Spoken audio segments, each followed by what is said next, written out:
So it's not quite prime time, but it's national game, 4 o'clock on Monday against the Bills, a really good team. How excited are you just to go out there under the lights, play a big game here to get back on track offensively? Yeah, I think any Monday night game's cool. I feel like we've been on like what three. It's gonna be our third Monday night game, so it's kind of like different, just playing on so many Mondays. But looking forward to the challenge. The Bills got a great team, and just go out there and play and hopefully get back on track. Let's go next to Karen Kornacki. Go ahead, Karen. Hi, Mecole. Do you sometimes wonder what day it is? Because your schedule has been all over the place.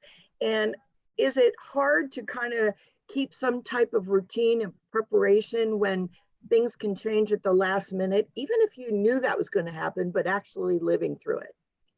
Yeah, it's very different this year. But I think mainly it's just keep focused and keep working and just keep grinding and they say you play on this day, you prepare for that day. If it's changed, then just you gotta.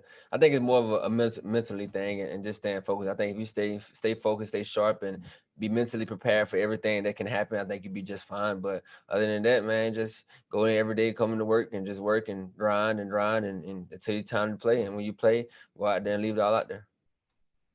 Go next to Pete Sweeney. Go ahead, Pete. Cool. We'll see about Sammy, but it's looking like he'll at least be out for this game. How critical do you find this opportunity to show that you can handle maybe some more of the workload of the offense? I mean, I'm prepared, man. I think I did it last year with Tyreek went down. I think Sammy went down one time too. So I think I'm ready for the challenge. It's nothing that I don't think I can handle, I'm practicing hard. I'm doing what I need to do. So whenever I get that chance, the opportunity, I'm going to take advantage of it. And I just come down and see what Coach Reed got in store for me, what he want me to do. So whatever they got planned for me, that's what I'm going to go out there and do and just do it the best I can. Let's go next to Herbie Teope. Go ahead, Herbie. Hey, Mecole, along those same lines of that first question that Pete just asked you, what was your biggest takeaway last year filling in for Tyreek and Sammy that you're able to use this year? It's sort of like what was your biggest learning lesson from filling in last year? Well, I think things are faster. I think it was my rookie year. I just got kind of like thrown to the fire, and it was kind of like, overwhelming. But I think this year is more so I'm more experienced. I kind of everything settled down for me. It's slow for me, so it's kind of like I'm ready for that role, and I'm just waiting for that time to come. So, and I don't never want to come as like something like this with an injury or whatever like that. But if it comes like this, then I'll be ready for that challenge. I think I'm gonna be ready and just go from there. So I think just the experience and that I took from last year and bring it to this year, and the different things I can do on the field, especially being out there more of just making plays when it come my way and, knowing what the offense looking for and what Coach Reed looking for and what Pat looking for. So I think that's just what it plays a role in that. Let's go next to Seren Petro. Go ahead, Seren. Mecole, a couple things. One, I'm curious just overall what you think maybe teams are doing differently against you guys. There's a lot of conversation, although it seems kind of comedic, people saying what's wrong with the offense when you score 32 points, right? But there's kind of this perception that they're taking away some of the big plays. So I'm curious if you could just kind of give a breakdown of what you think is going on there. And then just, what did you do with Buffalo playing on a Tuesday? You had a chance to watch your next opponent. Usually you guys are always playing at the same time, right? Or on your drive home, maybe if they're playing the late game, something like that. This time you had a night game where you could watch your opponent after you guys had maybe already started digging into things. So I'm curious what you did during that game. To answer your first question, I think I heard you correctly. If you want to say that one more time for me. Yeah, I apologize.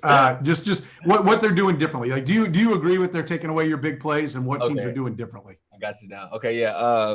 Now I just think they're trying to show us something we haven't seen before, and I think we, as an offense, we just got to execute better on certain things that we call and just really take what they give us. We know the big play is going to be there, and we just got to do a better job of taking it when they actually give us the big play. I mean, guys playing 30 yards off, so it's kind of hard to get behind them, but we still managed to do that anyway. So it just depends on what they giving us. They trying to take away the deep ball, but you got guys like Travis and like at the time Sammy that can work underneath those guys and get open. Our main Tyreek might take the top off or whatever it may be. So it just just gotta be more efficient as an offense together and taking what they give us and taking our whatever they give us, take it, and then when the big play do present itself, then take that as well. So it's just us on the offense. I think we'll be fine. I don't think they're really doing nothing to stop us or hurt us. If it's so, we hurting ourselves, and and we know that. So we're gonna be better, going into this week, and we're gonna practice that and throw more things at them that they probably haven't seen us do. And as far as the game, I think more so seeing on TV is kind of different. You're like, oh, whatever, but you definitely can see a whole game and probably get some more film review while you're at home chilling and see what their defense doing and see how they plan and what you can get from it. So yeah, definitely it's a advantage a little bit to see a game fully, a whole game, except like from your home, so.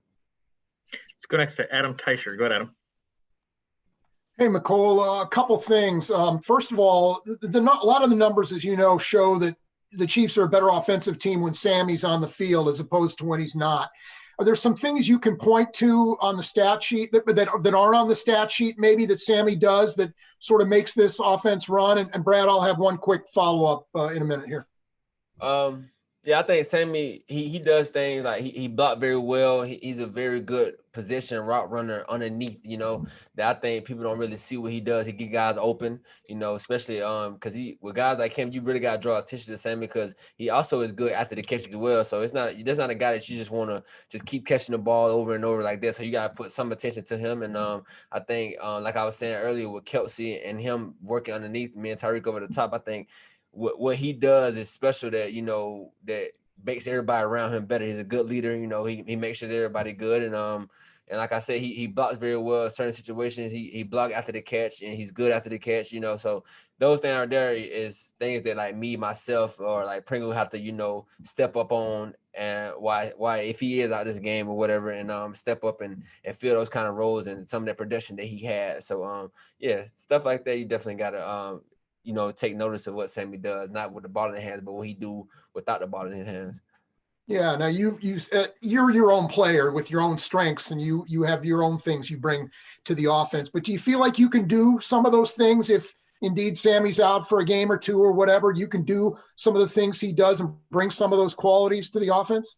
Oh yeah, definitely. I think I can go out there and block for sure. I think I can get guys open. I can do all that's needed of me. You know what I'm saying? Is Sammy a little bit better blocking than me? Yeah, he's a bigger frame, a bigger guy, and that can take on bigger blocks. But me myself, I'm gonna go in there and block and do the best I can to help my guys out. And I'm not gonna shy away from it. So I think I can pick up some of that slack for sure without him being on the field. Let's go to our final two. We've got Sam McDowell and then Steve Walls. Go ahead, Sam. Hey, Mecole. How much this offseason, last year you were really good at the deep ball. So how much this offseason were you really concentrating on just fine-tuning those intermediate and short routes? A lot. I think, like you said, I was good at it last year. I think the deep ball is pretty easily, getting behind defenders and, just tracking the ball, catch. I think that's kind of easy. I think any guys with speed, I think that's the easier part of the game, but more so just for us. So the dig routes, the stop routes, the curl, the press, catching in traffic, contested catches is what we got to work on. I think I worked on that a lot in the offseason, and I'm continuing to work on it right now. And even in practice, it's just, focusing on the ball, catching everything. So I think those tools will kind of make you a better receiver. And I think I know I need to do that better and, improve on that better, which I am and which I'm trying to do. So if I keep continuing that, I think if I'm more a threat in immediate game, then the deep ball game opened up for me, which is pretty easy to me. So go ask Steve Walls. Go ahead, Steve. Hey, what's up, Mecole? Travis tweeted out after the game in the loss to the Raiders that he has to play better. And you responded, it's a team effort and that you have to play better. On those lines, just how do you bounce back after that loss? And what's the vibe been like so far this week in the locker room? Definitely gonna bounce back. This is more so attacking in their practice, accepting what you did wrong, not trying to point fingers. And I think if we're accountable for everybody, accountable for ourselves, then we'll bounce back just fine. And like you said with the tweet, it is a team effort. I don't think everybody played their best game. I don't think you can just single out anybody that can just be like, oh yeah, well he did his job. It's not that we don't point fingers. I think we're together as a team. We're gonna win as a team. We're gonna lose as a team. And I just feel like that's the mentality we have to have as a team. And but this week in practice, we're gonna attack it. We're gonna go in there and we're gonna get better and better at practice and hopefully that translates back to the game and bounce back with a win.